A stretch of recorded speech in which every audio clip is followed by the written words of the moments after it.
Mumbai Film Academy.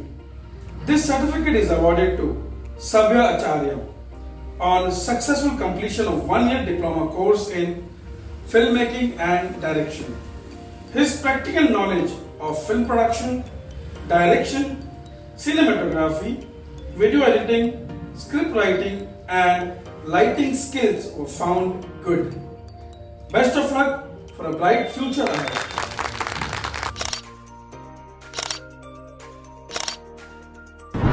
Hello नमस्ते म sabhya acharya म नेपालबाट म यहाँ मुम्बईमा छु अहिले मुम्बई फिल्म एकाडेमीमा म यहाँको स्टुडेन्ट हो मेरो मुम्बई आउने प्लान थिएन पहिला म बाहिर जाने प्लान थियो तर सडनली आउनु पर्यो एक हप्ताको प्लानमा and this has been my most valuable education year of my life because I've got my base to do something in the industry.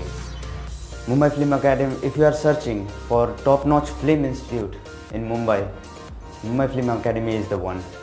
You can choose Mumbai Film Academy because they have best strategic goal, best faculties, best environment that can support you till the end of your career. पहिलेदेखि कसैको पनि सोच छैन नि त India आएर पढ्छु यो गर्छु भन्ने कमै मान्छेको सोच हुन्छ सबैजना युएस अस्ट्रेलिया युके कहीँ न कहीँ बाहिर नै जाने भनेर सोच्छन् अभियसली प्लान थिएन सडनली भएको यो प्लान आइपुगेँ अतालले पहिला त यहाँ आएपछि अब यताउता मान्छे नयाँ होइन सबै चिज नयाँ पुरा नै फेरिँदो रहेछ दिमागै घुम्दो रहेछ होइन ट्रेन चढ्नु पर्ने रे यताबाट उता ट्राभल गर्नलाई लङ वे ट्राभल म बस्दै पहिला 32 किलोमिटर्स टाढा तर यहाँको जुन इन्भाइरोमेन्ट छ ट्रान्सपोर्टेसनको सजिलो हैन त्यस्तो नेपालमा नि भइदिएको भए अझै राम्रो हुन्थ्यो होला जस्तो लाग्छ र हाम्रो नेपाली इन्डस्ट्री त अझै तलै पनि छ आउँदैछ माथि they are heading forwards and towards something to achieve र यहाँ आएर अब गर्ने हामीले नै हो जस्तो लाग्यो मलाई म बिएचएमको स्टुडेन्ट थिएँ मैले बिएचएम छोडेर मेरो आफ्नो मम्मी ड्याडीले मलाई सपोर्ट गर्नुभयो यहाँसम्म that's the biggest thing because थाहै छ नेपालमा कमै स्टुडेन्ट्स कमै बच्चाहरूलाई सपोर्ट गर्छन् आफ्नो आमा बुवाले सबैलाई होस् कि पाइलट बनोस् मेरो छोरा डक्टर बनोस् यो बनोस् मेरो बुवा आमाले कहिले पनि भन्नुभयो मेरो बुवा आमाले भन्नुभयो तँलाई जे मन लाग्छ त्यही पढ यहाँ छु अहिले छु जब म पहिलोचोटि आएँ मेरो क्लास अजय टन्डन सरसँग गयो You should know how to transform a light. Transform का मतलब क्या होता है लाइट इज अ लाइट ये भी लाइट है ये भी लाइट है लेकिन ये सॉफ्ट है सर ये हार्ड है मैं कह रहा हूँ मेरे पास में लाइट को हार्ड लाइट को सॉफ्ट कैसे करना है ये आना चाहिए और अगर मेरे को आता है तो मैं कभी फेल नहीं हूँ उहाँको एक्सपिरियन्स पनि very damn amazing very damn amazing छ मलाई क्यामेरा त चलाउन आउँथ्यो नै हैन अब वेडिङ फोटोग्राफरको काम पनि गरिरहेको थिएँ नेपालमा बसेर तर यहाँ आएपछि थाहा भयो what is the importance of camera lighting shots frames speed everything temperature science पनि हुँदो रहेछ क्यामेरामा भनेर त यहाँ आएर थाहा पाएँ मैले त्यतिसम्म दिमाग पुगेको थिएन नेपालमा बस्नु त्यत्रो काम गरियो यो गरियो त्यो गरियो तर साइन्स पनि हुँदो रहेछ है लाइटिङ यहाँबाट पढ्दाखेरि यस्तो हुने रहेछ केही पनि थाहा थिएन सबै चिज यहाँ आएर सिकेँ बेस बनाइदियो मेरो अब सबै गर्ने त आफूले नै हो बेस त बनाउने काम त अब फ्याकल्टिजहरूको बेस बनाइदिनु भयो उहाँहरूले सबैभन्दा ठुलो कुरा नै त्यही हो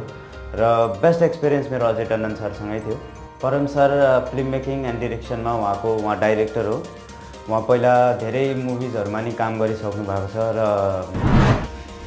गिनती के 12 शॉट आएंगे तो उसके लिए वीएफएक्स की जरूरत नहीं है आपको इसकी फीस देने की जरूरत नहीं है जिस भी एजेंसी से आप कॉन्ट्रैक्ट करोगे वहां पे एक बंदा आ जाएगा यहाँ उहाँसँग पढ्न पाउँदाखेरि म भाग्यशाली सोच्छु आफूलाई खासमा आफूलाई थाहा भयो डाइरेक्टर एडी को मान्छेको के काम हुन्छ कुन पोस्टमा के काम गर्न सिकिन्छ कसरी काम गर्नुपर्छ अब भन्नुहुन्छ होला नपढिकन नि त यो काम गर्न सकिन्छ नि हैन तर अलि अगाडि नै सबै कुराको बारेमा थाहा पाउँदाखेरि राम्रो हुन्छ जस्तो लाग्छ मलाई र सबै फिल्म स्टुडेन्ट्स जसलाई पढ्न मन छ I suggest you Mumbai film academy नभए पनि अब तपाईँहरूले कहीँ न कहीँ चाहिँ जोइन गर्नुहोस् हैन किन भन्दाखेरि सजिलो हुन्छ आफैलाई पछि गएर यतिकै अब अरू चिजमा जोइन गरेर र यहाँ यो इन्डस्ट्रीमा आउँछु भनेर चाहिँ अलि तपाईँलाई गाह्रो नै पर्छ सोचेको थिइनँ यहाँ अब एक्सन डिरेक्सन पनि हुन्छ भनेर आएँ पढेँ डिरेक्सनको बारेमा पढाइरहनु भएको थियो एक्कासी अब एक दिन एक्सन डिरेक्सन भनेर भयो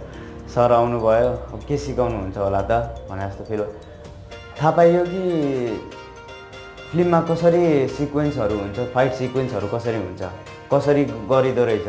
हजुरले मुम्बई फिल्म एकाडेमीको पेजमा नि हेर्न सक्नुहुन्छ, हाम्रो भिडियोजहरू छ हैन। कसरी गरिदो रहेछ, फाइट सिक्वेन्सहरू, सर्टहरू कहाँबाट लिनु पर्दो रहेछ, ठ्याक्क एक्ज्याक्ट टाइमिङमा फाइट कसरी भइरहेछ। मलाई एडिटिङ अलिअलि आउँथ्यो, तर खासै त्यो नेपालमा सिकेको थिएँ, तर त्यस्तो अब हाम्रो नेपालमा कसरी भिडियो एडिटिङ छ, फिल्म एडिटिङ टोटली डिफ्रेन्ट नै हुँदो रहेछ खासमा। सर्ट बाई सर्ट यो हेऱ्यो, फ्रेम बाई फ्रेम जानुपर्ने रहेछ फिल्म एडिटिङमा चाहिँ। मैले माया म्यामबाट सिकेँ। She is very very very intelligent and compatible teacher for me. उहाँले गर्दाखेरि धेरै अगाडि बढ्न पाएँ म एडिटिङमा। यहाँ एडिटिङको काम पनि मैले धेरै जस्तो गरेँ हैन, एज एन इन्टर्नसिप मैले गरेँ पनि यहाँ। उहाँको एडिटिङ गर्ने तरिका छुट्टै छ। मैले नेपालमा सिक्नु र यहाँ सिक्नुमा मैले धेरै डिफ्रेन्स पाएँ।